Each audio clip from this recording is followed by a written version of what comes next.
제가 요즘 읽었던 책 중에 좀 인상적이었던 책이 페리 노블의 삶의 어떤 순간에도 하나님이라는 책입니다. 그 책에 부활하신 주님이 예수님이 부활하신 후에 두 명의 제자들이 엠마오로 가고 있는 이야기가 나옵니다. 누가복음 24장에 나오는 이야기죠. 이 두 사람은 아침에 부활하신 예수님에 대한 이야기를 듣고 그들은 엠마오로 가고 있었습니다.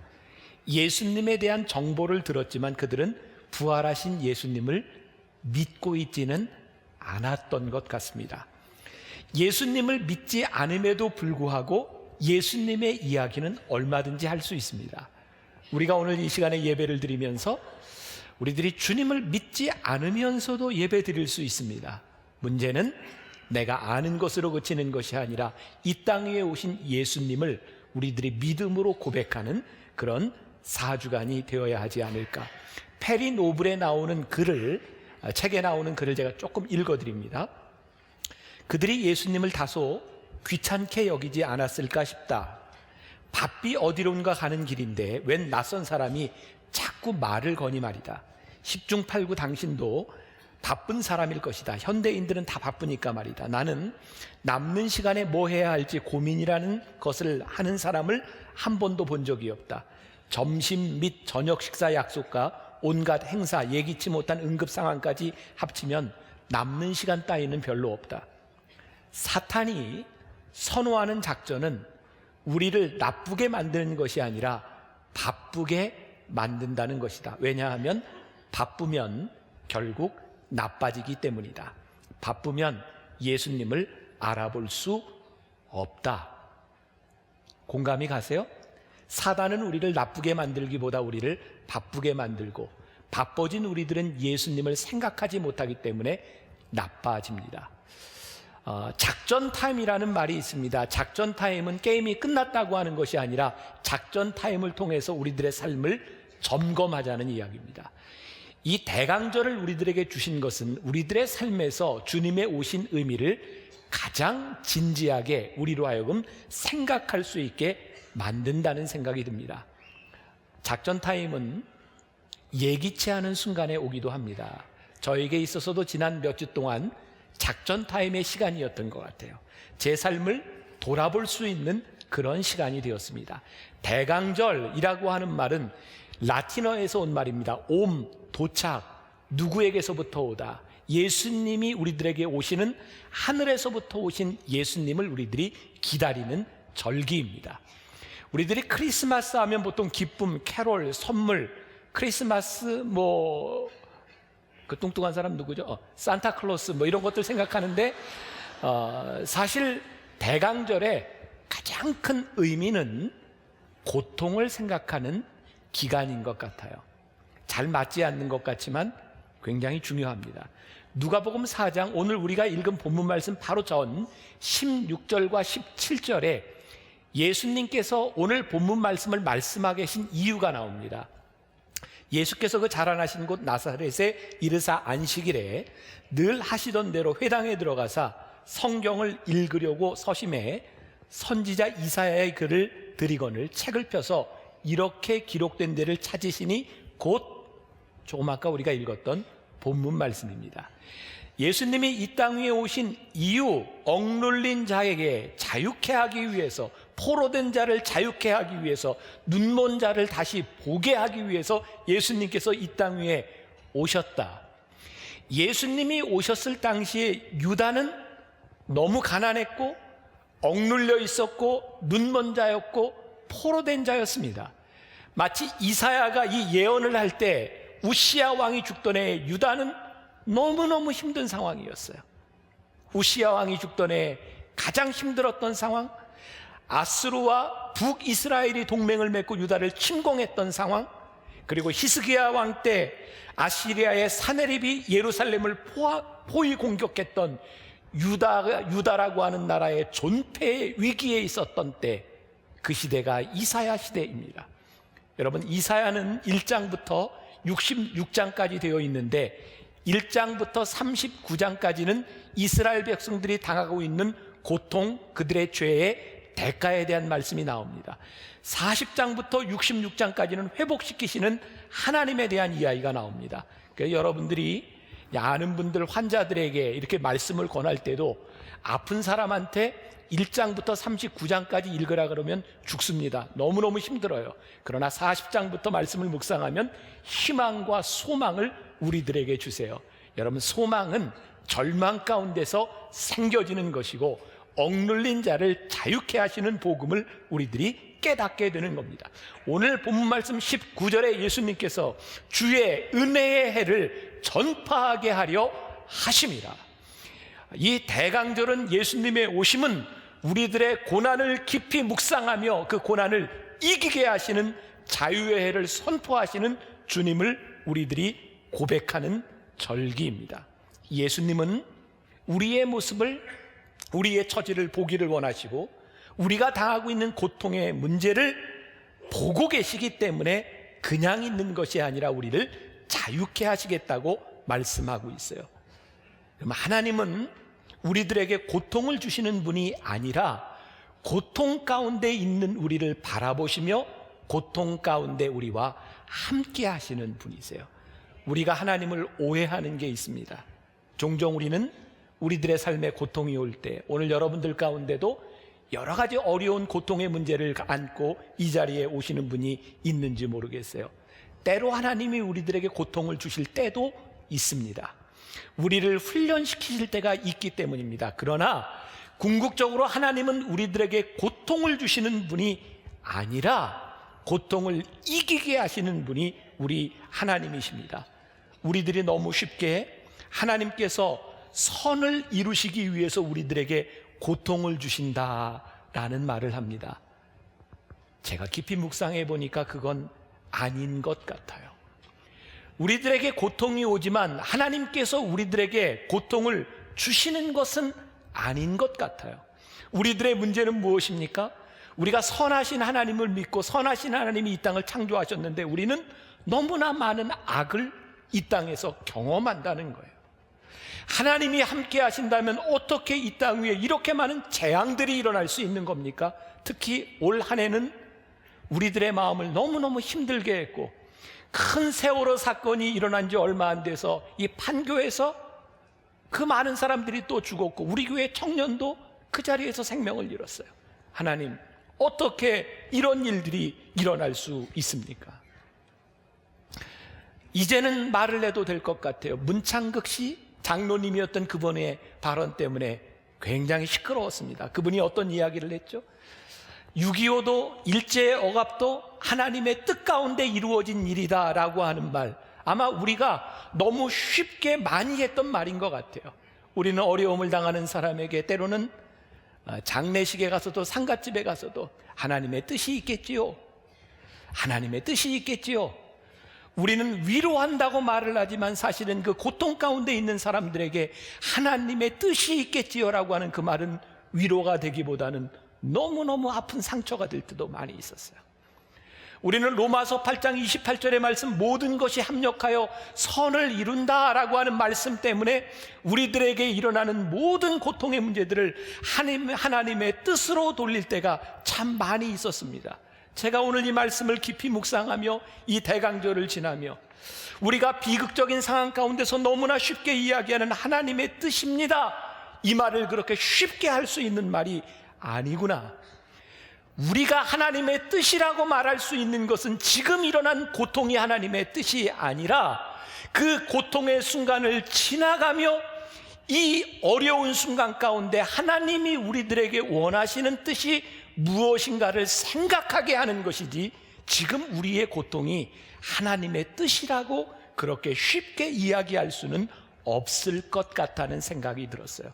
사랑하는 여러분, 여러분들이 당하고 있는 고통과 재앙에 대한 문제들이 하나님의 뜻이 아니라 그 어려움과 고통과 질병 가운데서 여러분들은 어떤 하나님의 뜻을 발견할 수 있으십니까? 이것이 신앙의 문제고 이것이 믿음의 문제입니다. 이 문창극 씨의 이 발언을 통해서 나라가 참 시끄러울 때 안티크리스찬들이 소위 초창기 우리나라에 들어왔던 선교사들에 대한 비난을 많이 했습니다. 어떤 비난이었는지 아세요? 선교사들이 소위 식민지 역사관을 가지고 우리 민족을 폄하하는 말을 많이 했다는 거예요. 여러분 생각해 보세요. 구한말, 이 땅에 들어왔던 선교사들의 눈에 우리가 어떻게 비춰졌는가? 선교사들이 예외 없이 했던 말이 있습니다. 한국 사람들 게으르다, 너무너무 지저분하다. 그리고 이 서구 열강들의 싸움과 러시아와 일본, 중국의 짓밟히는 이 민중을 외면하는 정치 지도자들과 관리들을 바라보며 희망이 없다라고 이야기했던 우리 선교사들은 우리 민족을 그렇게 하찮게 본 것이 아니었습니다. 우리 민족 가운데서 소망을 볼 수 없었던 것은 우리를 하찮게 여기는 것이 아니라 그 억압과 어두움 가운데서 복음만이, 하나님의 말씀만이 이 땅을 변화시킬 수 있다고 하는 소망을 그들은 이야기하고 있었던 것입니다. 우리는 너무너무 암흑 가운데 있었습니다. 하나님께서 하나님의 뜻으로 우리를 암흑 가운데 인도하신 것이 아니라 하나님의 뜻대로 살지 못했던 우리 민족이 암흑 가운데 있었는데, 그 암흑 가운데서 복음이 들어올 때에 복음의 열정으로 이 나라를 변화시킬 수 있는 소망을 보았다고 하는 말씀입니다. 그래서 가난한, 천대받던, 사람 취급도 받지 못했던 백정이 공부를 하고 유학을 떠나고 양반과 상놈으로 나눠졌던 이 민족에 배우지 못한 자들이 배우고 돌아와서 민족의 지도자가 되고, 배움의 길이 막혀 있었던 여성들에게 학교를 만들어 공부하게 만들고 여성의 지도자를 만들고, 그것이 복음의 눈으로 억압되었던 이 땅을 보았던 소망의 모습이었습니다. 우리에게 찾아온 해방의 기쁨이었습니다. 세계 열강들의 싸움 가운데서 자기를 지키지 못하고 불행하게도 남과 북으로 갈라졌습니다. 갈라진 것이 하나님의 뜻이 아닙니다. 하나님은 우리 민족을 가르치려고 했다고 생각하지 않습니다. 단지 우리들에게 주신 해방의 선물을 제대로 활용하지 못했던 우리들의 민족은 갈라지게 되었고, 갈라진 것이 하나님의 뜻이 아니라 갈라진 아픔 가운데서 우리로 하여금 회개하게 하셨고, 그 가운데 기도하게 하셨고 회복시키셨던 하나님의 능력을 우리로 하여금 보게 하셨습니다. 여러분, 악이 하나님의 뜻이 아닙니다. 여러분들이 당하고 있는 죽음과 고통의 문제가 하나님의 뜻이 아니라 죽음과 고통 가운데서도 우리를 인도하시는 하나님의 뜻을 발견하기 시작할 때 우리는 비로소 모든 것이 합력하여 선을 이루시는 하나님을 우리들이 믿음으로 고백하게 되어 있습니다. 우리가 안고 있는 이 땅의 문제들과 구조적인 모든 문제들, 하나님이 허락하신 뜻이 아니라 우리들이 하나님의 축복에 제대로 응답하지 못하고 있음을 보기 시작할 때 우리는 회복되기 시작할 것입니다.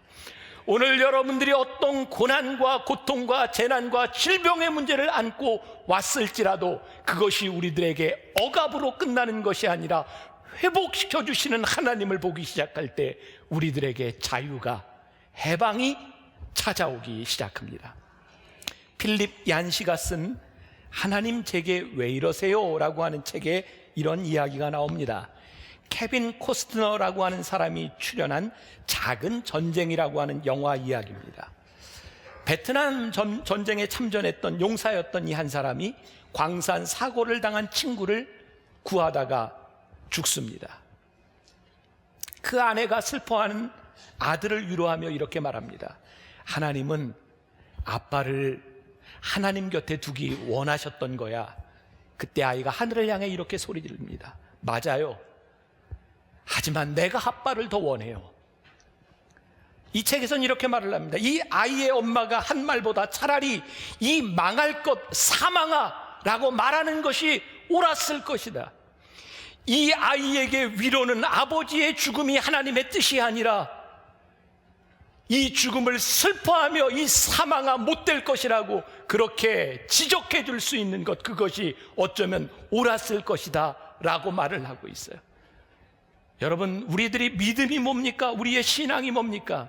여러분들의 삶에 일어나고 있는 모든 억압과 죄와 가난의 모든 문제들을 여러분들이 믿음으로 순응하고 받아들여라, 하나님의 뜻이다, 이것이 아니라 여러분들의 삶에 왜 그런 일이 일어나고 있는지, 주님 앞에서, 복음 앞에서 우리가 어떻게 자유함을 얻고 우리들이 어떻게 이겨야 될지를 생각하기 시작할 때 우리는 비로소 믿음 가운데 사는 사람이 될 수 있다는 말씀입니다. 보편적인 고난에 대한 문제를 우리들에게 이야기합니다. 오늘 본문 말씀 다시 한번 볼까요? 주의 성령이 내게 임하셨으니 이는 가난한 자에게 복음을 전하게 하시려고 내게 기름을 부으시고 나를 보내사 포로된 자에게 자유를, 눈먼 자에게 다시 보게 함을 전파하며 눌린 자를 자유롭게 하고 주의 은혜의 해를 전파하게 하려 하심이라. 주의 성령이 내게 임하신 것은 가난을 하나님의 뜻으로 돌리는 것이 아니라 가난 가운데 복음으로 자유함을 얻으라고 하는 말씀입니다. 여러분들이 누군가에게 억눌려 있을 때 그것이 하나님의 뜻이 아니라 그것을 이길 수 있는 자유함을 얻으라는 것입니다. 가난은 우리들이 운명적으로 받아들여야 되는 것이 아닙니다. 그것은 극복해야 되는 문제입니다. 어떻게 극복합니까? 가난은 운명이 아니라 내가 하나님 앞에 자발적으로 가난함에도 불구하고 내가 살아갈 수 있을 때, 가난이 나를 억누르고 가난 때문에 내가 더 이상 억누르지 않았음을 선포할 수 있을 때, 가난은 여러분들을 억누르지 않습니다. 가난이 여러분들에게 극복해야 될 것이기 때문에 여러분들이 하나님 앞에 최선을 다해 살아가며 여러분들이 물질의 풍요함을 누리는 것도 참으로 중요한 일입니다. 우리는 가난을 향해 선포해야 됩니다. 가난이 더 이상 내 삶의 저주가 아니라 가난 가운데 자유함을 얻을 수 있는 믿음을 선포할 수 있어야 합니다. 그때 가난이 더 이상 우리를 절망하게 만들지 않습니다. 하나님이 함께 하시지 않는 가난은 우리를 억누르는 무거운 짐입니다. 가난 자체가 저주라고 생각하는데 어떻게 그것이 우리를 자유롭게 할 수 있겠습니까? 믿음이 무엇입니까? 가난함 가운데도 하나님과 함께 동행할 수 있는 사람이 믿음의 사람이고, 가난함 가운데 가난함을 이기게 하시는 하나님의 은혜를 경험할 수 있는 사람이 믿음의 사람이고, 예수님은 포로된 자를 자유케 하기 위해서 이 땅 위에 오셨다고 말씀하고 있어요. 복음의 진리가 무엇입니까? 죽음과 슬픔과 고통과 가난의 모든 억압을 숙명으로 받아들이는 것이 아니라 이 모든 것을 자유케 하시는 하나님의 뜻이 무엇인가를 우리들이 발견하며 고백하기 시작할 때 우리들에게서 자유함이 찾아오기 시작합니다. 우리는 장례식장에서 종종 이런 믿음 있는 사람의 이야기를 듣습니다. 장례 예배를 통해 하나님을 믿지 않는 사람들 중에 하나라도 그리스도를 영접했다면 이분의 죽음은 그만큼 가치가 있는 것입니다. 그런 이야기 참 많이 듣습니다. 분명히 가치 있는 일인지는 모르지만 죽음에 대한 답은 아니라고 생각합니다. 죽음은 축복이 아닙니다. 우리 사랑하는 사람이 세상을 떠난 것은 절대로 축복이 아닙니다. 죽음 가운데 우리들이 예배할 수 있는 것은 그 아파하는 그 죽음 가운데 하나님이 함께 계시기 때문이고, 죽음 가운데 우리들이 예배할 수 있는 것은 죽음이 끝이 아니라 부활을 믿기 때문에 우리들이 예배할 수 있는 것이지, 죽음이 하나님의 뜻은 아닌 것 같습니다. 죽음은 우리를 슬프게 하는 일들입니다. 누군가 큰 사고를 당했을 때 주변에 많은 죽음을 바라보며 하나님 나를 지켜주셔서 너무너무 감사해요, 하나님을 찬양합니다 라는 말이 신앙적으로 들릴지 모르지만 정말 그것이 하나님의 뜻일까요? 다른 사람은 다 죽어도 나만 살아난 것이 정말 하나님의 은혜일까요? 우리는 은혜를 찬양하기에 앞서 죽음 가운데 아파하는 사람을 위로하고 함께하는 것이 하나님의 뜻은 아닐까요? 정말 당신만 보호해 주시고 당신에게 아무 일이 없다고 하는 것 때문에 하나님은 정말 살아계신 하나님이라고 우리들이 그렇게 고백할 수 있는 것일까요? 미국의 월드 트레이드 센터가 무너졌을 때 수천 명의 사람이 죽었습니다. 하나님이 살려주셨다고 믿음을 간증한 사람들도 있지만 하나님을 신실하게 믿었던 수없이 많은 사람들이 거기에서 죽었습니다. 정말 하나님의 뜻인가요? 저는 이렇게 생각합니다. 제가 오늘 말씀을 묵상하면서 깨닫게 된 것입니다. 예수님이 십자가에 달리실 때 로마의 병정들이 예수님의 옆구리를 찌르고 예수님의 손과 발에 십자가의 못을 박았을 때 그것은 하나님의 뜻이 아니라 그들은 악한 일을 행했을 뿐입니다. 그러나 그 죽음 권세를 이기고 사망의 권세를 이기고 부활하신 하나님께서, 주님께서 하나님의 뜻을 이루신 것입니다.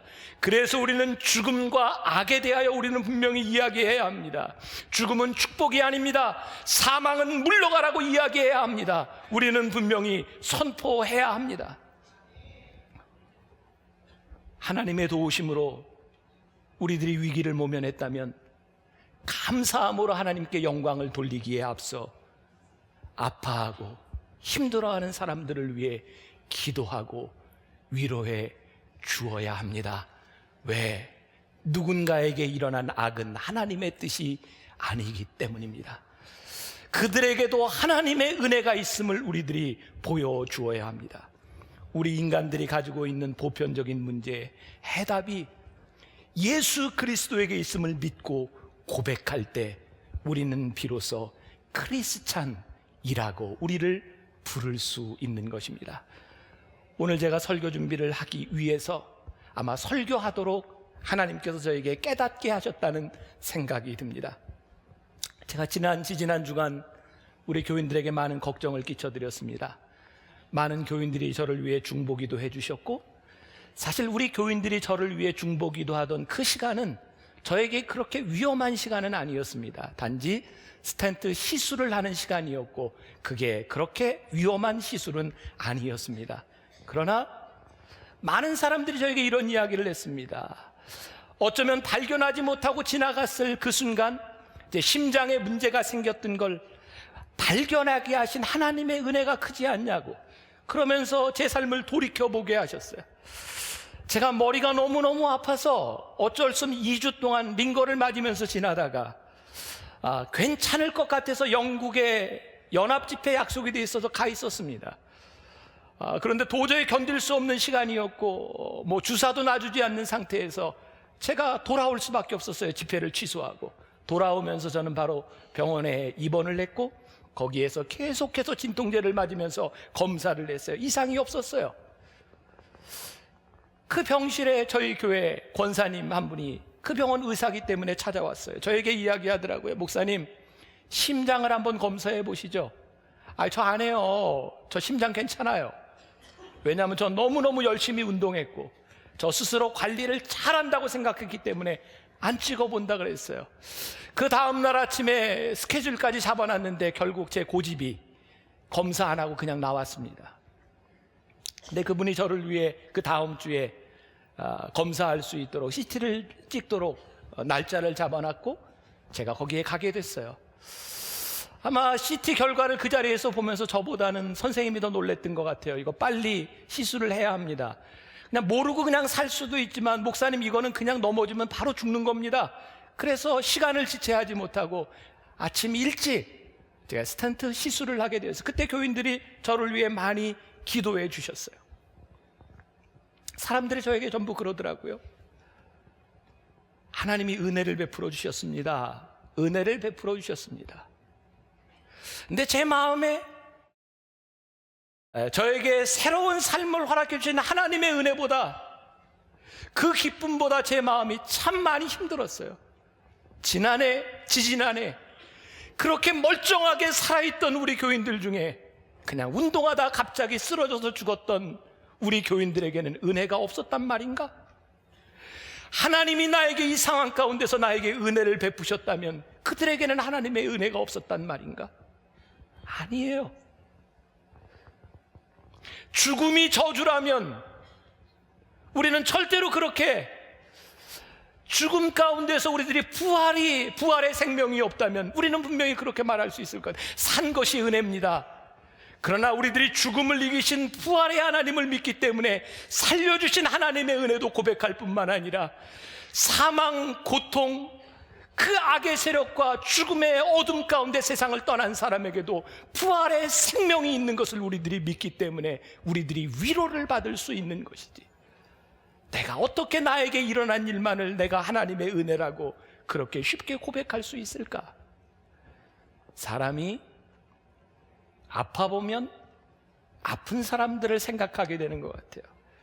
지난 주간은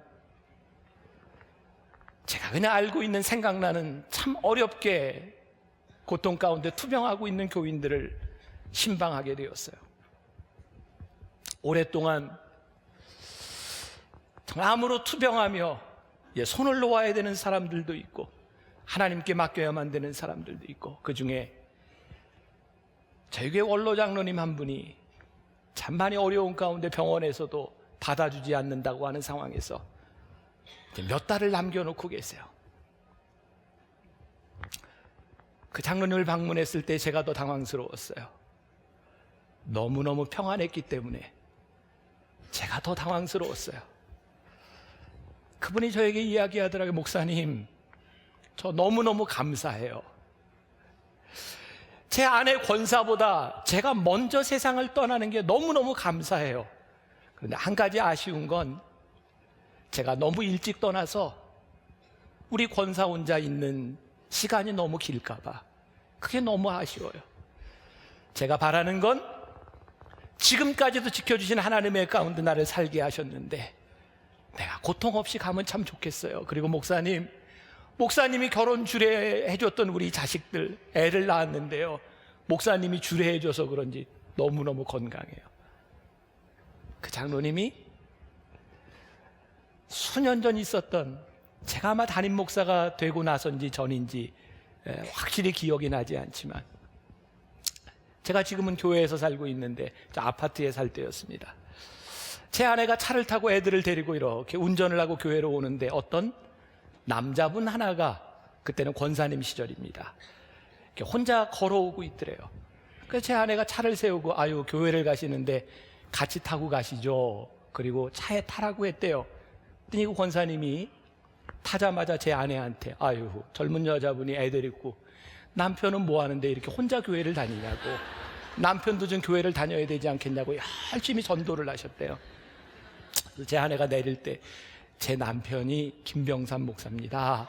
그리고 내렸더니 그때 그 장로님이 얼굴이 새빨개졌었느라고 그런 이야기를 하면서 막 웃었어요.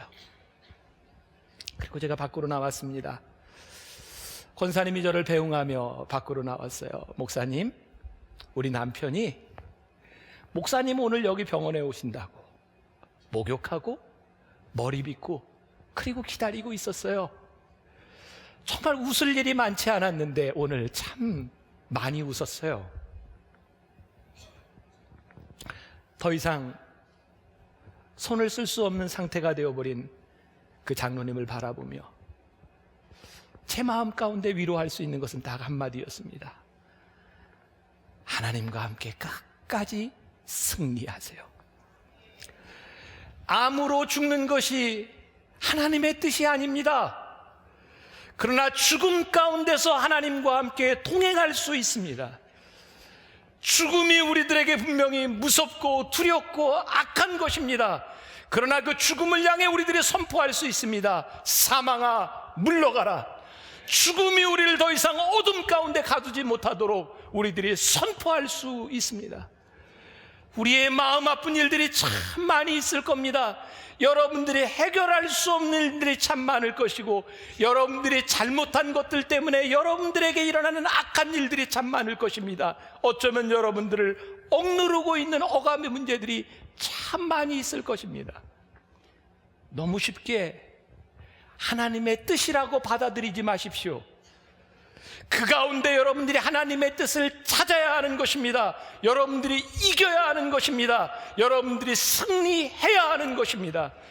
더 이상 병 때문에 죽어가는 것 때문에 여러분들이 자유를 잃어버리는 사람이 아니라 죽음 가운데 승리하신 하나님을 여러분들이 바라보셔야 하는 것입니다. 오늘 여러분들을 억누르고 있는 수없이 많은 일들 가운데 이 땅 위에 오셔서 우리와 임마누엘 하시겠다고, 내가 너와 함께 그 고통을 이기겠노라고, 내가 너와 함께 그 고통을 참아내겠노라고 우리에게 다가오시는 주님을 여러분들이 고백할 수 있어야 합니다. 그것이 은혜입니다. 오늘 여러분들 가운데서 하나님의 은혜가 새롭게 시작되기를 주님의 이름으로 간절히 축원합니다. 혹시 지난주에 말씀을 기억하는 분들이 있을지 몰라요. 예수님의 오심을 생각하는 이 시간은 사실 우리의 고통에 대한 문제들을 진지하게 생각하게 합니다. 때로 눈이 먼 것처럼, 또 자유가 억압될 때, 무언가에 우리들이 포로가 되어 힘들 때 우리는 하나님의 선하심을 의심할 때가 많이 있습니다. 정말 하나님은 선하신 분인가요? 우리들이 하나님의 선하심을 의심할 때면 언제부터인가 우리들이 하나님의 위치에 올라와 있는 것은 아닌가, 우리의 교만을 바라보게 됩니다. 페리 노블은 그의 책 삶의 어떤 순간에도 하나님에서 이렇게 말을 합니다. 한번 들어보세요. 예전에 하나님의 선하심을 의심할 때 나는 이렇게 저렇게 해야 한다는 식으로 하나님을 가르치려 드렸다. 이것이 문제였다. 나는 상황을 이렇게 바꾸고 고통을 이렇게 줄이고 싶은데 하나님이 이렇게 해주시지 않을 때는 원망이 생겼다. 하지만 시간이 지날수록 하나님을 가르치려 드는 것이 얼마나 오만한 짓인가를 깨달았다. 오늘 어쩌면 우리는 고통 가운데 우리가 보아야 될 분, 어쩌면 우리 인생의 가장 어려운 시간을 지나가며 우리들에게 오신 주님이 어떤 의미가 있는가를 가장 진지하게 생각해야 되는 시기가 대강절이기도 합니다. 오늘은 눈먼 자를 보게 하신 주님, 그 의미가 무엇인지를 보게 될 터인데, 예수님께서 이 땅에 소경된 자를 뜨게 하시겠다고 하는 그 말씀은 추상적인 것이 아니라 실제 유대 땅에서 많은 소경들을 고쳐주셨습니다. 소경들에게 있어서 힘든 것은 눈으로 보지 못한다는 것, 그것보다 더 힘든 것은 사람들이 그들을 향해 손가락질하는 것이었습니다. 내가 눈을 보지 못하는 것은 너의 죄 때문이야. 질병의 문제보다 질병으로 인한 사람들의 시선, 그래서 죄로 인해서 소외된 것만큼 힘든 일이 없었던 것 같아요. 그래서 요한복음 9장에 보면 예수님이 고치셨던 한 소경의 이야기가 나옵니다. 우리 같이 한 목소리로 읽어보겠습니다. 예수께서 길을 가실 때에 날때부터 맹인된 사람을 보신지라. 제자들이 물어 이르되 랍비여, 이 사람이 맹인으로 난 것이 누구의 죄로 인함이니이까? 자기니이까 그의 부모니이까? 예수께서 대답하시되 이 사람이나 그 부모의 죄로 인한 것이 아니라 그에게서 하나님이 하시는 일을 나타내고자 하심이라. 오늘 이 다시 보게 하신 예수님께서 이 소경의 눈을 고치신 것은 단순히 이 시력을 회복시키신 것만을 의미하는 것이 아니라 우리의 마음을 열어 주님의 오심을 보게 한 사건이기도 합니다. 오늘 이 소경을 바라보며 제자들이 예수님께 묻습니다. 예수님, 이 사람이 맹인된 것이 누구의 죄 때문입니까? 죄의 원인을 찾습니다. 근데 예수님은 이 사람의 죄의 원인을 바라보신 것이 아니라 이 사람이 소경된 것이 내 마음이 참 아프다. 그런데 이의 소경됨을 통해서 하나님이 기이한 일을 행하시지 않겠느냐? 그 사람을 불쌍히 보셨습니다. 2014년 다른 어느 해보다 우리의 마음이 참 아프고 불편한 한 해를 보냈습니다. 4월에 세월호 사건을 시작으로 해서 여기 가까운 판교의 사고까지. 그런데 우리는 사고가 날 때마다 말을 조심해야 했습니다. 조금만 말을 잘못하면 수없이 많은 비난들이 쏟아졌고, 또 사람들은 누구나 같이 이 엄청난 재앙 앞에서 누구의 죄인가 그 이유를 찾으려고 노력했습니다. 그래서 서로를 비난하고 참 힘들었던 것 같아요. 그때 저에게 찾아왔던 마음은 우리 주님의 마음이 참 아프겠다라는 것이었습니다. 사실 우리들이 누구를 비난하는 것보다 아파하는 사람들의 마음을 헤아리는 것이 더 중요할 텐데, 우리는 누군가를 비난하며 이유를 찾으며 우리는 죄가 없다고 생각하며 외면하려고 했던 것은 아니지. 예수님께서 이 땅 위에 오신 것은 우리의 죄를 묻기 위함이 아니라 우리를 구원하시기 위함인데, 우리는 예수님을 믿는다고 하면서도 늘 누군가의 죄와 이유를 물으려 했던 우리들의 모습은 아니었을까? 예수님께서 눈먼 자를 고쳐주신 것은 적어도 우리들이 신앙적으로 생각하기에 단순히 눈을 뜨게 하시는 것에서 족한 것이 아니라 그가 마음을 열어 주님을 바라보게 하고 주님을 바라보며 그의 삶을 바꿔놓는 일이 아니었을까. 그런데 참 신기한 것은 예수님께서 그의 눈을 뜨게 하셨을 때에 주변에 있었던 바리새인들은 전혀 기뻐하지 않았다는 거예요. 그들은 어떤 변화도 원하지 않았습니다. 이 땅 위에 내가 변화되지 않으려고 하는 사람들은 주님의 오심이 결단코 기쁘지 않습니다. 우리 기독교는 변화의 종교라고 이야기를 합니다. 변화의 종교가 무엇일까요?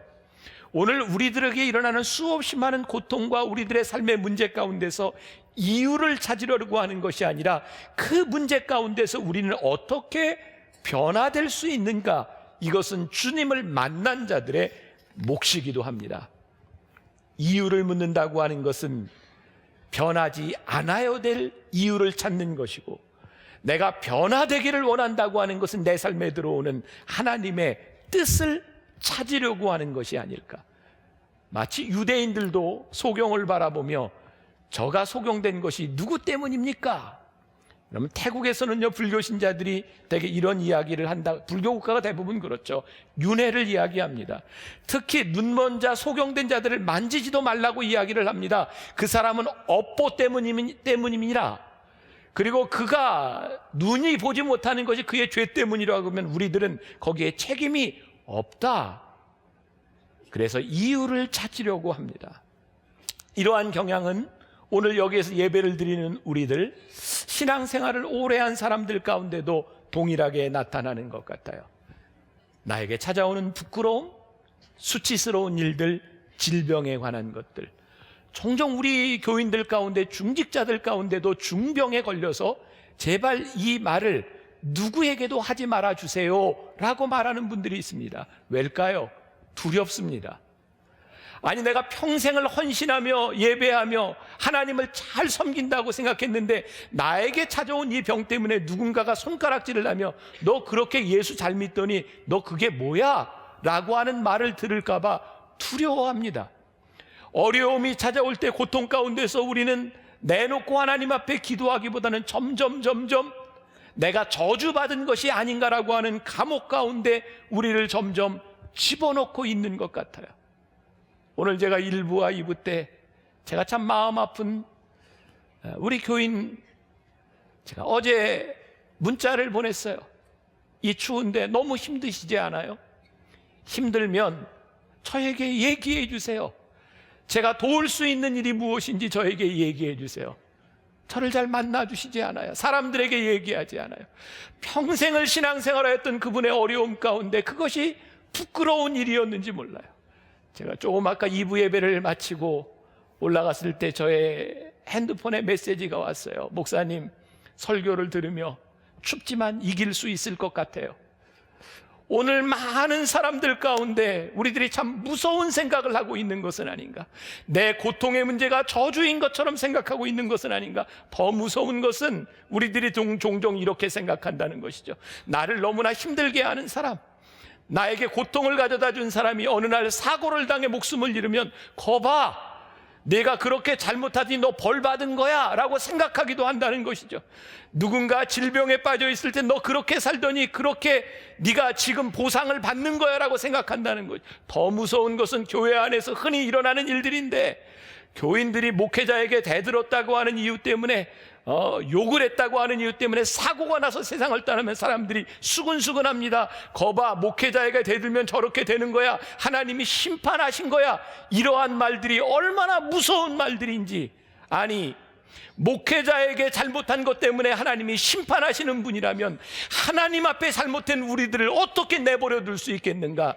과연 하나님께서 그렇게 우리를 심판하시는 분이라면 우리 가운데 하나님 앞에 살아있을 만한 사람이 누가 있겠는가? 왜 우리들 스스로 저주의 감옥에 우리를 가두고 있는가? 우리가 앞을 보지 못하는 이 아픔에 대한 문제를 왜 우리는 스스로 저주라고 생각하고 있는가? 만일 여러분들의 자녀가 아파하며 내 잘못 때문이라고 그 감옥 속에 들어가 있다면 얼마나 마음이 아프겠는가? 오늘 주님께서 이 사람이 소경된 것은 그의 아버지의 죄도 그의 죄도 아니니라. 우리가 이 사람이 왜 소경이 됐는지 설명할 수 없지만, 우리들이 이유를 다 말할 수 없지만, 분명한 것은 이 사람을 통해서 하나님이 하시고자 하는 일이 있느니라. 그것이 눈을 보지 못하는 소경을 향한 하나님의 말씀이었어요. 오늘 여러분들이 이거 한마디 꼭 기억하고 나갔으면 좋겠어요. 고통의 속량이라는 말입니다. 고통의 속량. 필립 얀시가 그의 책에서 이런 말을 했습니다. 하나님께서 선을 이루시기 위해 우리들에게 고통을 보내시지는 않습니다. 지난주에 제가 여러분들에게 말씀드렸죠. 하나님이 선을 이루시려고 우리들에게 고통을 보내신다? 아니요. 왜 선하신 하나님이 우리들에게 고통을 보내시겠습니까?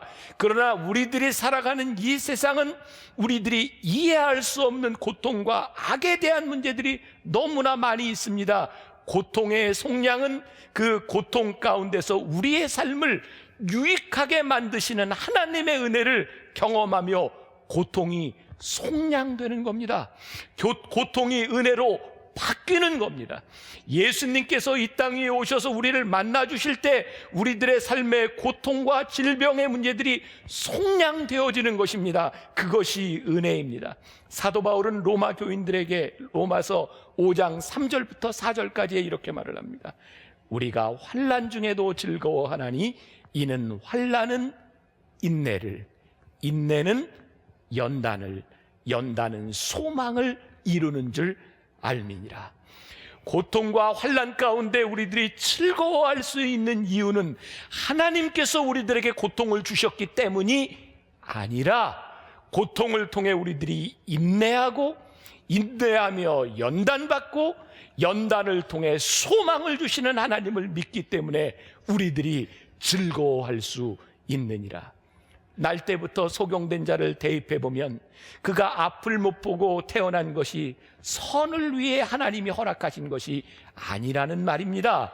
그의 죄나 아버지의 죄로 인하여 그가 소경이 된 것이 아니라는 말입니다. 그 사람이 소경된 것을 우리들이 설명할 수 없을지 모르는 일입니다. 그러나 분명한 것은 그의 삶의 고통을 통해 하나님이 일하시고 있다는 것을 우리들이 믿는 것, 이것이 고통의 속량입니다. 오늘 제가 말씀을 준비하면서 보았던 한 예화를 여러분들에게 좀 읽어드리려고 합니다. 제럴드 시처라고 하는 어느 대학 교수는 아이다호의 시골 지역에서 가족을 태운 승합차를 몰고 가다 사고를 당했습니다. 당시 술 취한 운전자가 시속 136km로 달리다 커브길을 미쳐 돌지 못하고 차선을 넘었습니다. 충돌 후 제럴드는 인공호흡을 시도했지만 그의 눈앞에서 그의 아내와 어머니 그리고 4살짜리 딸이 숨을 거두었습니다. 한꺼번에 3대를 잃었고 살아남은 그는 3자녀도 중상을 당했습니다. 그는 하나님 앞에서 울다라는 책을 쓰면서 자신이 당한 슬픔을 이야기합니다. 사고 후에 직장을 다니며 자녀를 키우는 것이 얼마나 힘들었는지, 하지만 그 어려움을 어떻게 이겨나갔는지 지금도 기억난다. 매일 밤 나는 의자에 몸을 축 늘어뜨리고 앉아 있었다. 그때는 지치고 괴로워서 과연 그 다음 날을 살아갈 수 있을지 의문이었다. 아니, 다음 날을 살아가기를 원하고 있는지 내 자신에게 물었다. 자동차 사고에서 죽지 않고 살아남은 것이 형벌이라고 느껴졌다. 차라리 죽는 게 고통에서 해방되는 것이라는 생각이 들었다. 그렇게 20년이 지나고 제럴드는 두 번째 책 하나님의 은혜에서 그 사고로 자신의 인생이 어떻게 변화되었는지를 이야기하고 있다. 그가 재직하던 대학교의 학생들과 교원들이 어떻게 그를 도와주었는지, 엄마 없이 성장하는 아이들을 키우는 것이 얼마나 힘들며 재혼한 두 가정이 결합하며 산다는 것이 얼마나 인생의 큰 도전이었는지, 하지만 하나님은 그의 인생을 다시 만들어가고 계셨다. 그렇게 그의 삶에 속량이 찾아왔어요. 20년을 아내와 어머니와 자식을 잃은 슬픔 가운데 힘들어하던 그에게 그를 돕는 손길들과 새로운 가정을 통해 하나님께서 속량해 주셨어요. 그 고통의 속량을 그는 은혜라고 고백하고 있어요. 우리가 알고 있는 믿음의 고백, 하나님께서 우리를 속량시키시기 위해서 얼마나 많은 대가를 치르셨는지. 물론 새로운 상처에서 회복되어도 상처의 기억이 우리들에게 남아있어요. 마치 속량받은 노예의 팔뚝에 그를 묶었던 자욱이 남아있는 것처럼 우리들의 삶에는 여전히 고통의 흔적들이 남아있어요.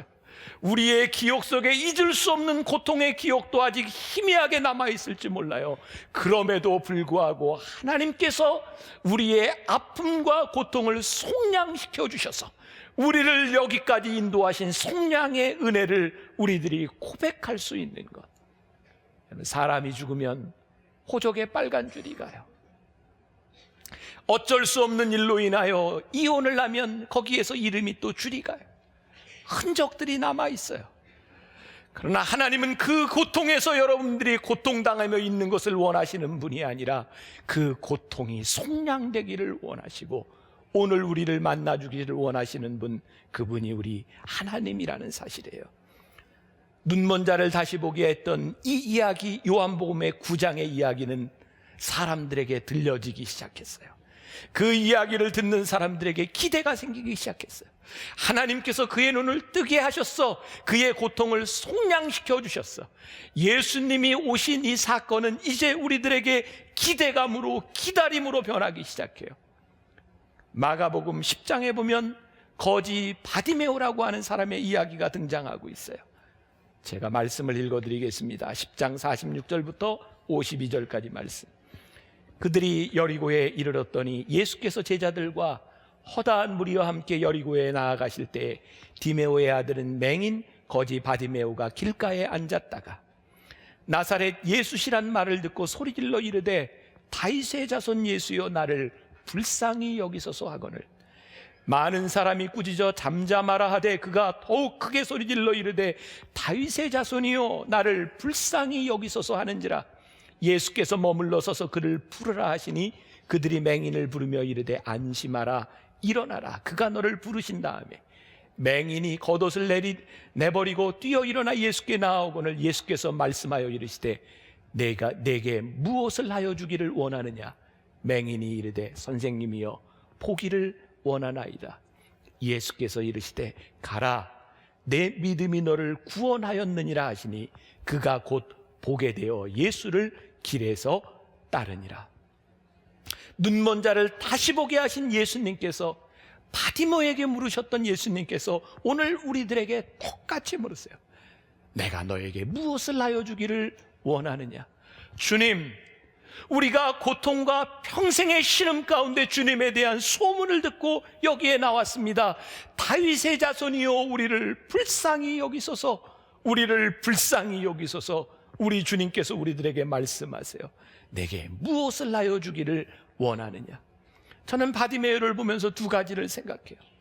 그의 인생의 패배자로 살았던 그의 삶 가운데 예수님께 나아오기 위해 그가 극복해야 했던 자신감, 그가 예수님께 나아오기 위해 수없이 많은 사람들이 예수님을 진치고 있을 때 그 사람들을 뚫고 가야 했던 그 장애, 참 놀랍지 않아요? 예수님께서 눈먼 자를 뜨게 하시려고 이 땅에 오셨다고 했는데 이 바디메오가 나올 때 많은 무리가 바디메오에게 이야기합니다. 꾸짖어 잠잠하라. 사람들이 여러분들에게 도움이 되는 것이 아닙니다. 사람들이 여러분들을 구원할 수 있는 것이 아닙니다. 사람들이 뭐라고 하든, 사람들이 뭐라고 여러분들에게 상처를 주든, 사람들이 어떻게 여러분들의 가슴을 긁어내리든 여러분들이 주님 앞에 나와 고통의 문제를 가지고 주님 앞에 부르짖어야 합니다. 다윗의 자손이여 나를 불쌍히 여기소서. 주님 나를 불쌍히 여기소서. 내가 너에게 무엇을 해주랴. 필립 얀시는 그의 책에서 고통이 닥치면 우리는 보청기의 볼륨을 올리게 될 것이고 평소에 들을 수 없었던 중요한 메시지를 들을 수 있을 것이다 라고 말을 합니다. 여러분, 고통과 아픔, 그것이 왜 우리에게 축복인가요? 고통 가운데서 우리들이 주님의 음성을 듣기 때문입니다. 하나님이 우리들에게 허락한 것이 아니라 우리들에게 어쩔 수 없이 찾아온 고통과 아픔 가운데서 우리들이 하나님의 음성을 듣기 때문입니다. 하나님의 음성이 들리면 우리들의 삶이 바뀌어지기 시작합니다. 제가 미국에서 공부할 때 저에게 찾아왔던 좌절감이 있어요. 영어가 들리지 않는 것이었어요. 어쩌면 그렇게 안 들립니까? 열심히 공부하고 토플 보고 그리고 어플라이하고 들어갔는데 영어가 들리지 않아요. 1년이 지나고 2년이 지나며 영어가 들리면서 말이 되기 시작했어요. 제가 깨달았습니다. 말을 배우는 것보다 더 중요한 것이 들리는 것이구나. 들리기 시작하며 말이 되기 시작했어요.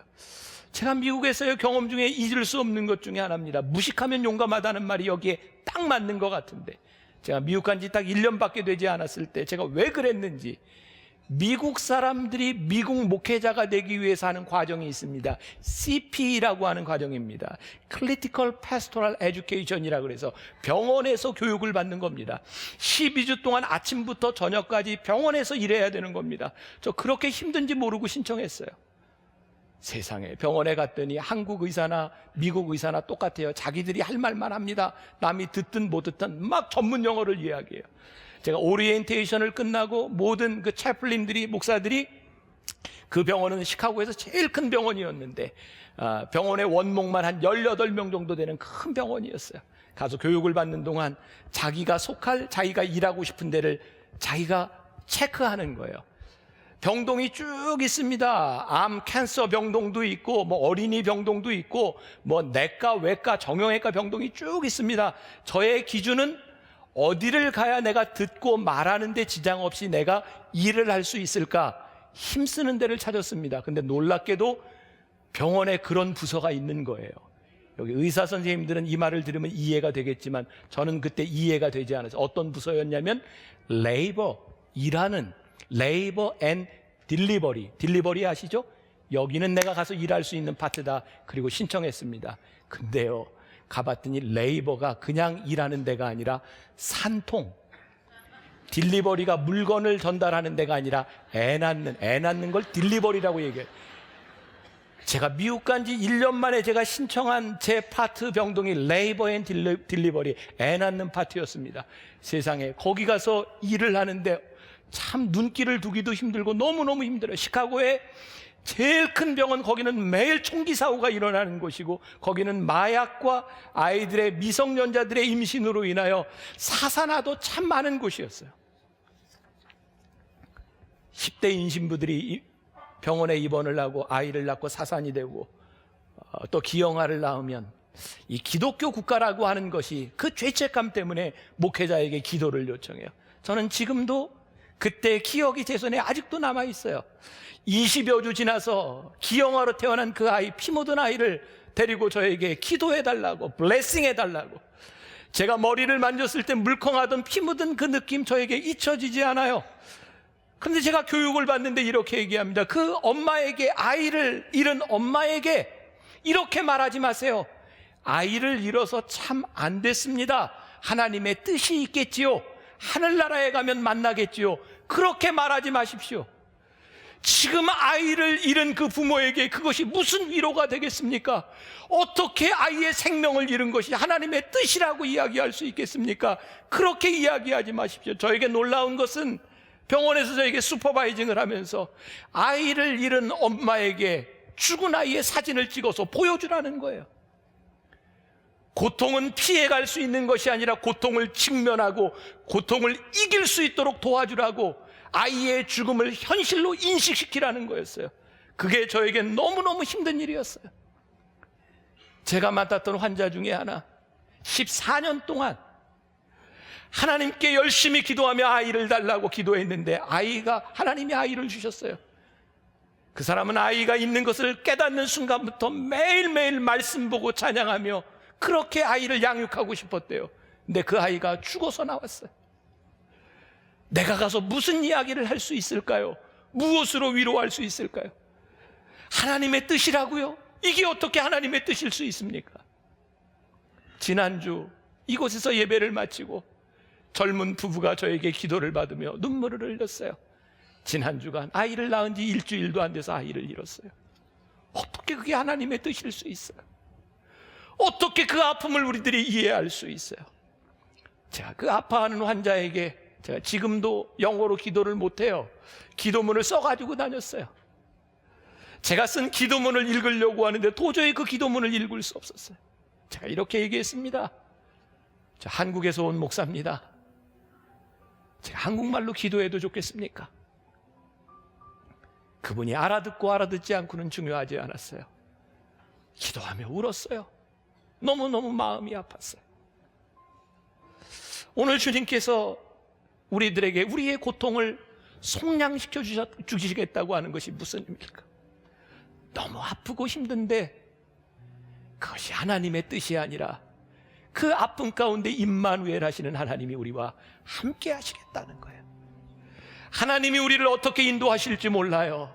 그러나 우리들이 하나님께 말할 수 있는 게 있어요. 다윗의 자손이요 나를 불쌍히 여기소서. 다윗의 자손이요 나를 불쌍히 여기소서. 하나님께서 우리를 인도하여 주실 거예요.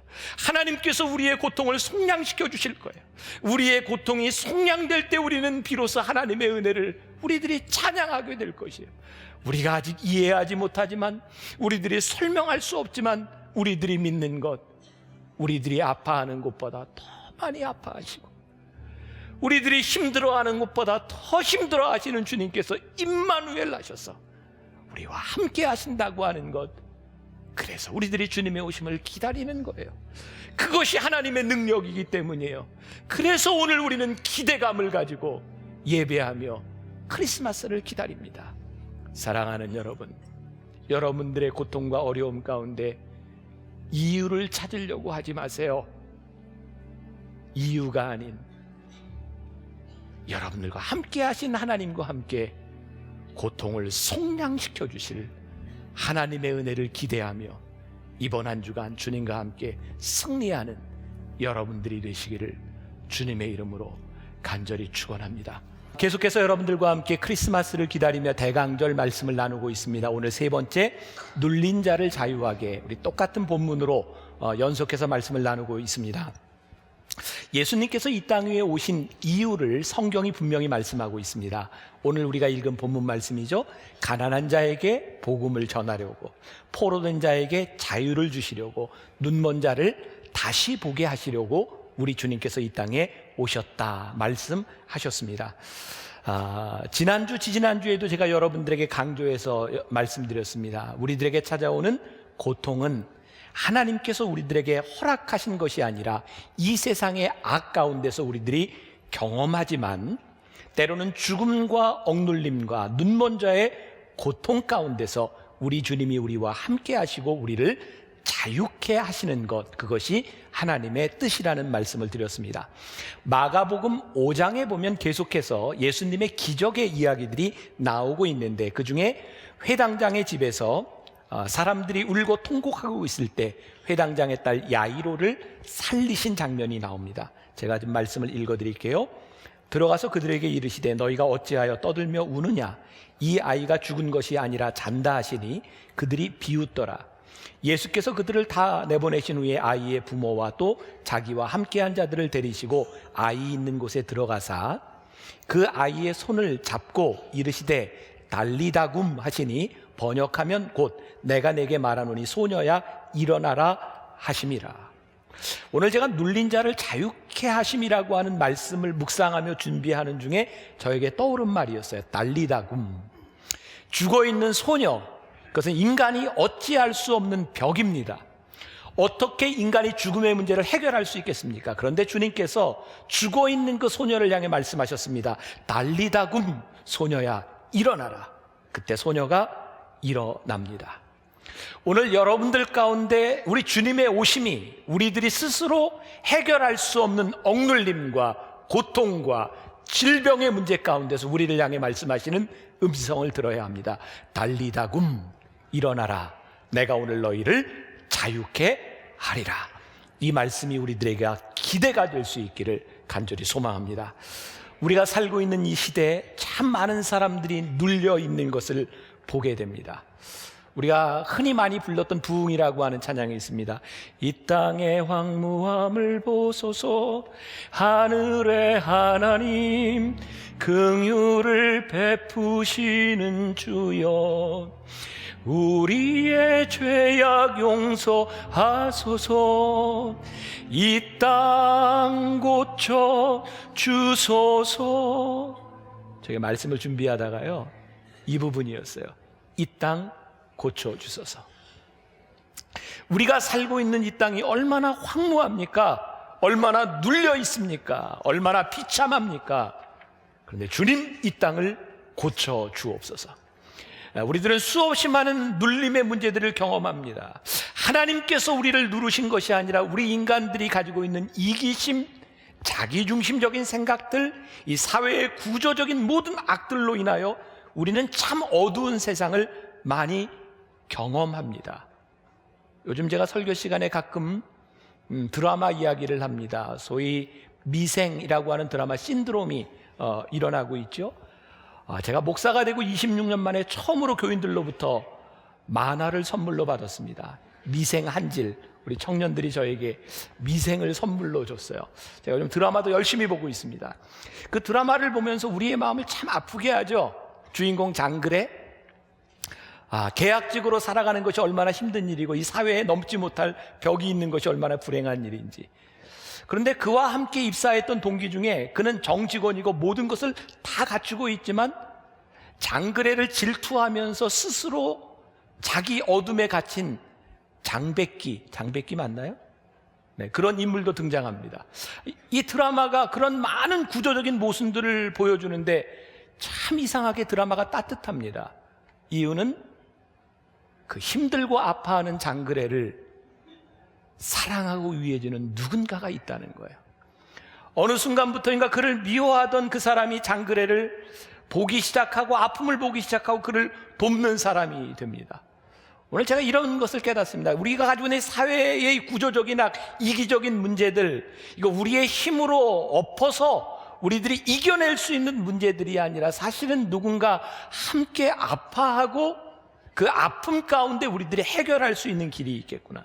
혹시 여러분들 빠삐용이라고 하는 영화, 좀 나이가 든 분들은 다 기억할 거예요. 젊은 세대들은 잘 모를 텐데, 저도 예전에 보았던 그 스티브 맥퀸하고 더스틴 호프만의 연기가 참 멋졌던 그런 영화를 기억합니다. 빠삐용, 정말 아무도 탈출할 수 없는 그 감옥에서 탈출하는 이야기. 30년 동안 누명을 쓰고 그 감옥에서 수없이 탈출하려고 합니다. 마지막에 탈출에 성공할 때 그의 친구 드가라는 사람이 이런 말을 합니다. 이 섬에서 탈출하더라도 내 마음의 감옥에서 벗어나지 못한다면 너는 여전히 감옥에 있는 것이다. 빠삐용이 탈출을 하고 영화는 끝납니다. 실화를 바탕으로 한 이 영화는 여기에서 끝나지 않습니다. 탈출한 빠삐용은 남미에 가서 돈을 벌고 자기를 억울하게 이 감옥에 넣었던 검사를 찾기 위해 헤맵니다. 결국 찾지 못합니다. 오랜 세월이 지나 그는 그의 고향에서 한 교회에서 눈물을 흘리며 기도합니다. 그는 이렇게 말을 합니다. 주님, 그를 용서했습니다. 다시는 이런 억울한 일이 일어나지 않도록 주님께서 도와주세요. 그 고백 속에서 그는 비로소 자유인이 됩니다. 우리는 자유를 내가 복수해야 된다고 생각할 때가 많이 있습니다.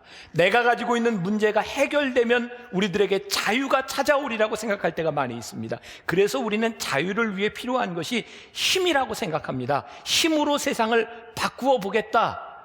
그런데 어떤 힘을 가진 자들도 이 땅 위에 자유와 평화를 만들어내지 못했습니다. 힘은 또 하나의 억압과 또 하나의 억눌림을 만들어낼 뿐입니다. 올 한해 저는 교인들과 함께 M-비전 프로젝트를 진행을 했어요. 앞으로 10년 만나교회가 어떤 교회가 될 것인가 부서별로 모여서 의논하고 미래를 만드는 그런 일이었습니다. 정말 우리 교인들이 교회를 사랑한다는 생각을 했어요. 너무너무 사랑하는구나. 그런데 사랑만 깨달아진 게 아니라 너무너무 이기적으로 사랑하는구나. 교회를 사랑하는데 다 자기 방식이에요. 나에게 만족이 주지 않으면 다 불만스러워요. 저에게 그런 고민이 생겼어요. 하나님, 어떻게 이 모든 문제를 해결할 수 있겠습니까? 자기중심적인 이 세상에서 살아가는 우리들에게 이 구조적인 문제라고 하는 것은 절대로 해결될 수 없다는 거예요.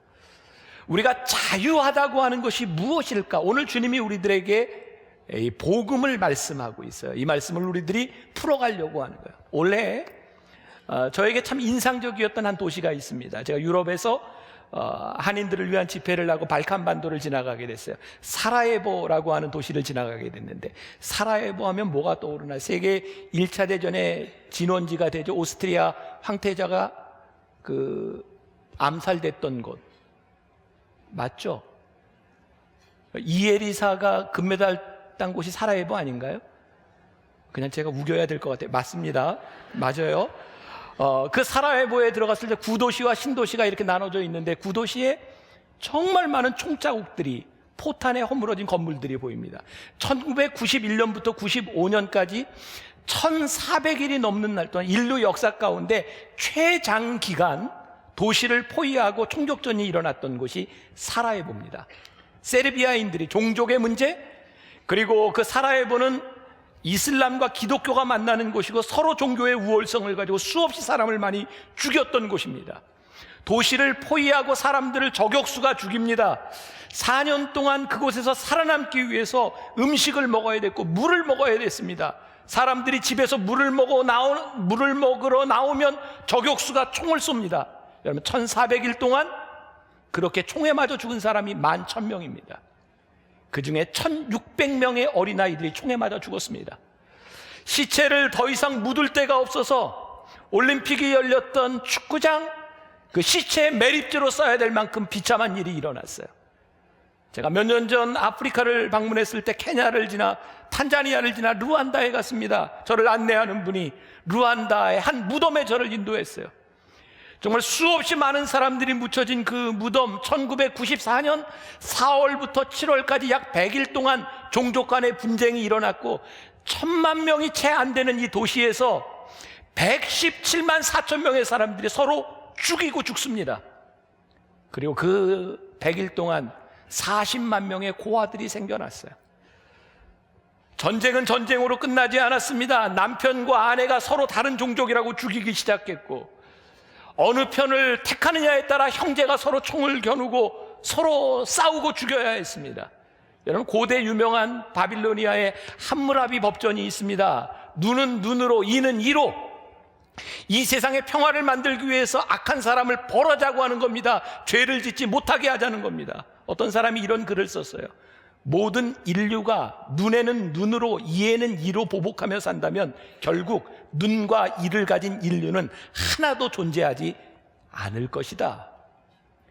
우리가 아무리 힘으로 이 억압과 죄의 문제를 해결해 보려고 했으나 해결되지 않는 이 상황 가운데서, 어쩌면 지금 여러분들 가운데도 내가 살아가고 있는 이 시간이, 내가 몸담고 있는 이 사회가 너무나 부정의하고 불의하다고 생각하는 이 가운데서 우리는 이렇게 외치지 않나요? 하나님, 왜 이런 상황에서 아무 일도 하시지 않는 거예요? 하나님, 어떻게 이렇게 불의한 일들을 그냥 보고 계시는 거예요? 우리가 이렇게 항변할 때 오늘 주님은 우리들에게 이렇게 말씀하세요. 내가 온 것은 눌린 자의 원한과 누르는 자의 지배력을 무력화시키기 위해서 내가 여기에 왔다. 그럼 주님의 오심이 우리들에게 분명히 의미가 있어야 하지 않겠습니까? 우리 인간의 불안함을 가장 잘 묘사한 성경이 시편인 것 같아요. 시편 1편부터 150편까지의 약 3분의 2 정도 되는 시편이 탄식의 시입니다.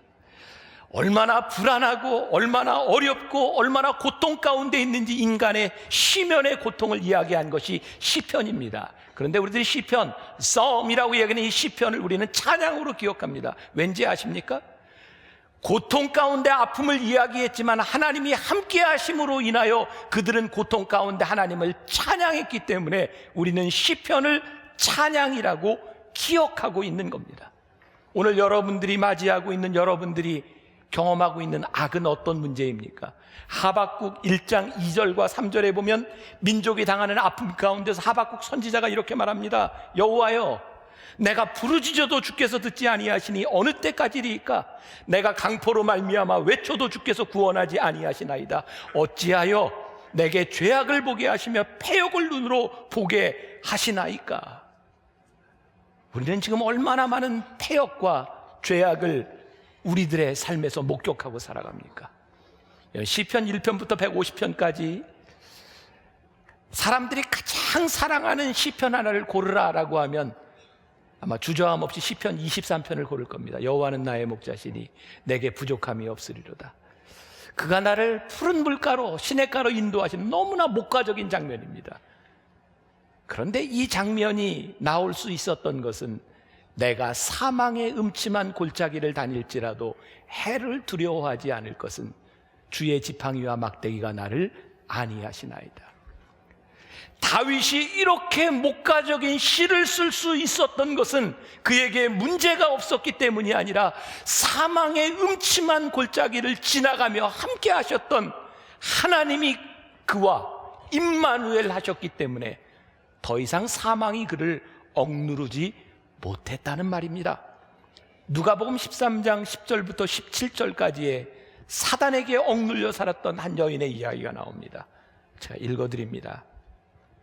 예수께서 안식일에 한 회당에서 가르치실 때에 18해 동안이나 귀신 들려 앓으며 꼬부라져 조금도 펴지 못하던 한 여자가 있더라. 예수께서 보시고 불러 이르시되 여자여, 내가 내 병에서 놓였다 하시고 안수하시니 여자가 곧 펴고 하나님께 영광을 돌리는지라. 회당장이 예수께서 안식일에 병 고치는 것을 분내어 무리에게 이르되 일할 날이 엿새나 있으니 그동안에 와서 고침을 받을 것이요 안식일에는 하지 말 것이니라 하거늘 주께서 대답하여 이르시되 외식하는 자들아, 너희가 각각 안식일에 자기의 소나 나귀를 외양간에서 풀어내어 이끌고 가서 물을 먹이지 아니하느냐? 그러면 18해 동안 사탄에게 매임받은 이 아브라함의 딸을 안식일에 이 매임에서 푸는 것이 마땅하지 아니하냐? 예수께서 이 말씀을 하심에 모든 반대하는 자들은 부끄러워하고 온 무리는 그가 하시는 모든 영광스러운 일을 기뻐하니라. 이 말씀을 통해 우리들이 주목해야 될 것이 있습니다. 18해 동안 귀신에게 눌려있던 이 비참한 여인의 모습, 이 여인은 하나님이 버리신 것이 아닙니다. 이 여인을 둘러싸고 있던 세상 사람들에게 버림받아 이 여인은 더욱더 비참하고 힘들었던 겁니다. 사단에게 눌려있는 이 여인을 예수님께서 고쳐주셨는데 회당장의 눈에 전혀 기쁘지 않은 겁니다. 왜냐하면 죄를 지은 자와 억눌린 자가 있어야 이 지배층을 형성할 수 있기 때문에 가진 자가 못 가진 자와 억눌린 자의 이유를 정당화하며 고치려 하지 않습니다. 아파하지 않습니다. 그동안 우리는 크리스찬 국가에서 행했던 수없이 많은 죄악들을 봅니다. 여러분, 하나님을 믿는 사람들이 어떻게 그렇게 잔인하게 노예들을 향해 그런 일을 할 수가 있는 겁니까? 하나님을 믿는 사람들이 예수의 이름으로 어떻게 십자가를 걸고 나가서 전쟁하며 그렇게 많은 사람들을 죽일 수 있는 겁니까? 그들은 정의를 실현한다고 했을지 모르지만 아픔이 눈에 보이지 않는 겁니다. 예수님께서 이 땅 위에 오셔 억눌린 자를 자유케 하신 것은 예수님께서 정의를 실현하시는 방법은 힘이 아니라 아픈 자를 보셨어요. 그리고 그들을 자유케 하셨어요. 사단에게 매임받은 이 여인을 예수님이 이렇게 얘기합니다. 아브라함의 딸이니라. 이 여인도 18해 동안이나 사단에게 매임받았던 이 여인도 아브라함의 딸이니라. 내가 이 여인의 매임을 푸는 것이 마땅하지 아니하냐? 눌린 자를 자유케 하시는 주님께서 우리들에게 가르치시기를 원하시는 것이 무엇이었을까요? 많은 사람들이 예수님을 기다리고 있었을 겁니다. 예수님이 오시면 이 불의한 일을 다 쳐없앨 거야. 어쩌면 그들은 메시아를 기다리며 칼을 들고 있었을지 모릅니다. 메시아가 오시면 우리들이 힘으로 이 땅을 바꿔놓을 거야. 예수님은 그렇게 오시지 않았습니다. 예수님은 칼도 없이 궁중의 권력도 없이 낮은 곳에 오셔서 아파하는 자들과 함께 하셨어요. 제가 만나교회 목회를 하면서 제가 담임 목회 11년, 제가 목사로서 26년을 지나오며 설교할 때마다 저에게는 절망감이 많이 쌓여갑니다. 왠지 아세요? 어쩌면 사람들이 설교를 이렇게 열심히 듣는데 안 변해요? 듣는 건 듣는 거고 사는 건 사는 거예요. 너무너무 안 변해요. 저 목회하면서 절망감을 느낄 때가 많습니다. 하나님, 정말 이렇게 사람이 안 변하는 겁니까? 저는 목회를 하면서 그동안 이 절망감을 느꼈던 이유, 제가 사람들을 변화시키고 설득시켜야 된다고 생각했어요. 하나님 어떻게 변화시키죠? 그런데 안 되더라고요. 제가 변화시켜야 된다고 생각했을 때 저는 힘이 있는 사람입니다. 저는 제 논리로, 말씀으로 변화시켜야 된다고 생각했어요. 그런데 그러면 그럴수록 절망감만이 찾아옵니다. 이번에 다시 한번 깨달았어요. 지난 한 2달 제가 너무너무 아픈, 힘든 시간을 지나가며 내가 아프니까 사람들을 설득할 필요가 없구나. 아프니까 사람들이 저를 이해하려고 하더라고요. 참 이상하죠? 내가 힘을 가지고 바꾸려고 하면 움직이지 않던 사람들이 내가 힘이 없고 약하니까 나를 이해해 주려고 하더라고요. 저는 사도 바울의 이야기가 깨달아졌어요. 약함이 강함입니다. 복음이 깨달아졌어요. 예수님께서 이 땅 위에 오셔서 세상을 바꾸시는 방법은 힘이 아니구나. 예수님의 약함을 통하여 약한 자들과 함께함으로 인하여 그들을 불쌍히 여기는 눈으로 이 세상을 바꾸시려고 하는 것이 성경의 방법이고 하나님의 방법이구나. 오늘날 이 땅 위에 실현되지 않는 정의와 불평등의 문제 무엇일까? 하나님을 믿는 우리도 세상과 똑같은 힘의 논리를 가지고 있다는 거예요. 지난 목요일 서울중앙우체국에서 첫 번째 크리스마스 선물이라는 행사를 했습니다. 하나님께서 저에게 주셨던 도전이었어요. 수년 전 제가 많이 아파서 설교도 못하고 있을 때 하나님이 저에게 주셨던 도전. 너 위대한 일을 꿈꾸지 말고 내 눈앞에 필요한 일을 해라. 그게 우리 교회를 통해서 NGO를 만들게 된 일이었어요.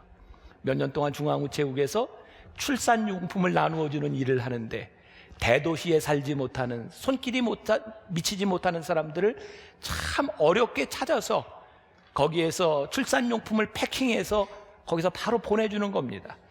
매년 한 500여 명의 사람들에게 중앙우체국에서 그 일을 하고 있습니다. 바로 목요일날 그 행사를 했고요. 많은 사람들이 와서 함께 봉사하고 참여했어요. 제 마음에 이렇게 울림이 되었던 것은 지난해에 그 출산용품을 받고 보낸 어떤 다문화 가정의 여인이었어요. 아마 편지가 있는데 제가 그 편지를 보면 정말 초등학생만도 못하게 삐뚤삐뚤한, 그리고 맞춤법도 틀린 그런 글이었어요. 제가 한번 읽어드릴게요. 안녕하세요. 저는 레지나 쉘마라고 합니다. 저는 네팔에서 왔어요. 2013년 12월 14일 토요일에 출산용품을 받았어요. 그래서 많이 행복하고 기뻤어요. 우리 아가도 너무 좋아할 것 같아요. 크리스마스 선물 주셔서 정말 감사해요. 한국에 시집 와서 이런 선물도 받고 시집 오길 잘한 것 같아요. 남편도 너무 좋아해요. 앞으로 우리 아가 태어나면 행복하게 잘 살게요. 고맙습니다. 네팔에서 와서 우리나라 시골에서 다문화 가정의 엄마로 아이를 낳고 키운다는 것이 얼마나 힘든 일이겠습니까? 근데 어느 날 그 여인에게 찾아왔던 이 작은 선물 하나가 그 여인으로 하여금 대한민국에 시집 온 것이 감사하게 만들어졌어요. 고맙다고 만들어졌어요. 눌림과 억압에 대한 문제, 우리의 힘으로 해결되는 문제가 아니구나. 함께 아파하고 함께 있어주고 그 아픔을 이겨내는 것이 자유함이지, 이 구조를 바꾸기 위한 힘에 대한 문제가 아니구나. 크리스마스에 생각하게 되는 이유입니다. 우리 주님께서 우리들에게 자유하라고 말씀합니다. 혹시 여러분들 가운데 질병의 문제를 가지고, 사업의 문제를 가지고, 경제적인 어려움을 가지고 눌려있는 분이 있을지 몰라요. 자유할 수 있는 방법은 두 가지인 것 같아요. 하나는 질병의 고통에서 낫든지, 더 이상 그 질병의 고통이 우리를 억압하지 않고 그 고통을 이길 수 있는 믿음이 우리들에게 찾아오든지, 분명한 것은 하나님께서 우리를 자유케 하시리라는 거예요. 지난 목요일 행사를 마치고 참여했던 몇몇 사람들과 함께 저녁 식사를 하며 이야기를 나누게 되었어요. 이제는 매스컴에서 다 밝혀진 이야기이기 때문에 여러분들에게 이야기해도 괜찮을 것 같아요. 매번 우리 새아기 축복할 때가 되면 아이들에게 주는 선물이 있어요. 그 중에 하나가 몽두두라고 하는 물티슈입니다. 우리나라 소위 1위라고 하는 이 몽두두 물티슈가 어느 날 폭탄을 맞았어요. 누군가의 음해로 거기에 아이들에게 치명적인 물질이 들어있다고 하는 것 때문에 막 반환이 되면서 정말 어려운 일들을 경험했어요.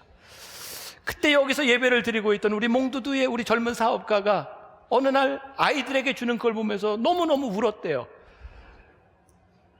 제가 하나님 앞에 헌신하기 위해서 내놓았던 이 물건이 저 엄마들에게 저게 유해한 것으로 왜 이런 것을 주느냐고 생각한다면 그게 너무너무 마음이 아프고, 무엇보다 자기가 인생을 살아오는 동안 지금처럼 하나님 앞에 헌신하고 지금처럼 선교하고 열심히 살았던 때가 없는데 하나님 왜 나에게 이런 일이 일어나나요? 이해할 수가 없더라는 거예요. 왜 내가 이런 음해를 받고 이런 억눌림을 당해야 되나요? 이해할 수 없더라는 거예요. 아마 여기 있는 여러분들 가운데도 많은 사람들이 하나님, 내가 이렇게 헌신하며 살아가는데 내가 왜 이런 일을 당해야 하나요? 여러분들이 이해할 수 없는 때가 있을 거예요. 하나님이 깨닫게 하셨대요. 사랑하는 아들아, 내가 나와 가장 가까이 있을 때 이런 일을 당함으로 네가 나를 떠나지 아니하고 나와 함께 있지 않니? 만일 네가 나와 멀어져 있을 때 이런 일을 당했다면 네가 나를 떠나가지 않았겠니? 지금 그 회사가 회복되고 얼마나 매출이 올리고 그것이 중요한 것이 아니라 가장 힘들고 어려운 때 그것을 이기게 할 수 있었던 것, 그것은 상황이 바뀌어진 것이 아니었어요. 하나님이 함께 하셨다고 하는 것, 그것이 두려움과 고통 가운데서 자유함을 가져다 주었어요. 스코틀랜드의 마가렛이라고 한 여인이 인후암으로 너무나 어려운 고통 가운데 자기를 찾아온 친구들에게 말로 하지 못하고 글을 남겼던 메모를 제가 읽어드릴게요. 암이 최악의 것은 아닙니다. 암은 한계가 있습니다. 사랑을 파괴할 수 없고, 소망을 깨뜨릴 수 없고, 믿음을 부패시킬 수 없고, 평안을 갉아먹을 수 없고, 확신을 무너뜨릴 수 없고, 우정을 죽일 수 없고, 우리의 기억을 지워버릴 수 없고, 용기를 눌러버릴 수 없고, 성령의 불을 끌 수 없고, 예수님의 능력을 약화시킬 수 없습니다. 어떤 말기암과 싸우고 있던 항암제로 치료를 하던 한 사람이 이런 기도를 했어요.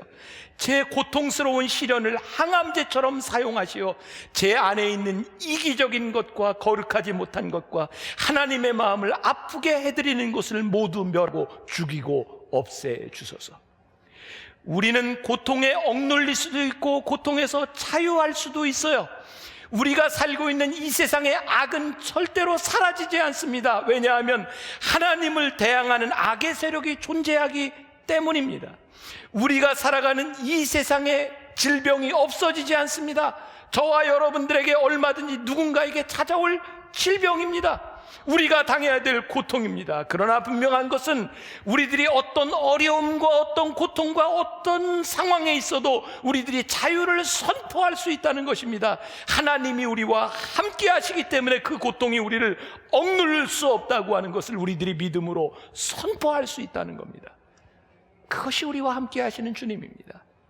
지난주에 여러분들과 나누었던 고통에 대한 문제, 예수님께서 이 고통의 문제의 이유를 찾는 것이 아니라 그 고통받는 사람들을 불쌍히 여기시고 고쳐주셨던 예수님, 우리는 이유를 찾는 것이 아니라 그곳에 함께 하시는 주님을 만나야 합니다. 주님이 우리와 함께하며 이기게 해주실 것이기 때문입니다. 시간이 지나가면 이야기하기가 참 편해지는 것 같아요. 지난주에도 제가 잠깐 세월호에 대한 이야기를 했어요. 우리 너무너무 마음 아팠잖아요. 그렇게 많은 어린아이들의 죽음을 바라보며 우리는 선장을 욕했고 선원들을 욕했고 일찍 구하지 못한 해경을 욕했고 정부를 욕했고 우리는 수없이 많은 사람들을 욕했어요. 근데 아무도 진실을 이야기하지 않는 것 같았어요. 저는 체질상 냉수욕을 이렇게 하라고 하는 권면을 받아서 제가 냉수욕을 자주 합니다. 아이들이 물에 빠졌던 그 바다의 온도가 12도였습니다. 목욕탕에 가서 여러분들이 냉탕에 들어가는 온도가 18도쯤 됩니다. 그 차가운 물이 12도의 물에 들어가서 1시간도 살지 못합니다. 에어포켓? 그 꿈 같은 얘기입니다. 그 에어포켓 생기지 않는 곳입니다. 우리는 허황된 소망을 가지고 누군가를 향해 우리는 마녀 사냥을 참 많이 했어요. 그리고 힘들어졌어요. 그런데 이게 어쩐 일입니까? 슈퍼 갑질을 하는 국회의원이 생기고 뻔뻔스러운 가족 대표가 생겨서 우리는 또 손가락질하면 더 이상 그들을 아파하지 않아야 될 이유가 생겼어요. 참 신기하죠? 우리는 사고가 날 때마다, 아픈 일이 있을 때마다 누군가를 비난하며 우리들은 책임에서 면하려고 합니다. 주님은 우리들에게 이렇게 말씀합니다. 이유를 찾지 마라. 같이 아파해줘라. 이유를 찾지 마라. 얼마나 힘든지 너희들이 함께하는 사람이 되었으면 좋겠다. 너희들이 힘을 가지고 문제를 해결하는 것이 아니라 너희들이 힘을 버리고 너희들이 그곳으로 내려갈 수 있으면 좋겠다. 우리는 그동안 교회에서 이런 논쟁을 많이 했어요. 개인 구원이냐 사회 구원이냐. 사회를 바꾸지 못하는 개인 구원이 무슨 소용이 있고 아무리 사회를 바꿔도 변화되지 못하는 사람, 이것이 무슨 소용이 있느냐. 우리 주님께서는 그런 구조적인 문제를 얘기하시는 것 같지 않아요. 진리를 알지니 진리가 너희를 자유케 하리라. 우리가 하나님의 말씀으로 살아가면 돼요. 오늘 저에게 주셨던 정말 좋은 말씀, 빌립보서 4장 6절부터 7절까지의 말씀. 아무것도 염려하지 말고 다만 모든 일에 기도와 간구로 너희 구할 것을 감사함으로 하나님께 아뢰라. 그리하면 모든 지각에 뛰어난 하나님의 평강이 그리스도 예수 안에서 너희 마음과 생각을 지키시리라. 여러분 오해하지 마세요. 우리가 이 세상에 수없이 많은 죄악에 대해서 아무것도 하지 않아도 된다는 말이 아닙니다. 여러분들의 힘으로 해결하려고 하지 말라는 거예요. 같이 아파하고 믿음을 가지고 하나님께 아뢰고, 위대한 일이 아니라 우리들이 할 수 있는 일 한 가지를 할 수 있다면 하나님께서 이 땅을 자유케 하실 것입니다. 여러분들을 통해 이 땅의 크리스마스가 무엇인지를 깨닫게 하실 것입니다. 우리가 기쁨으로 우리 자유함을 기대하며 기다리는 성탄절이 되기를 주님의 이름으로 간절히 축원합니다.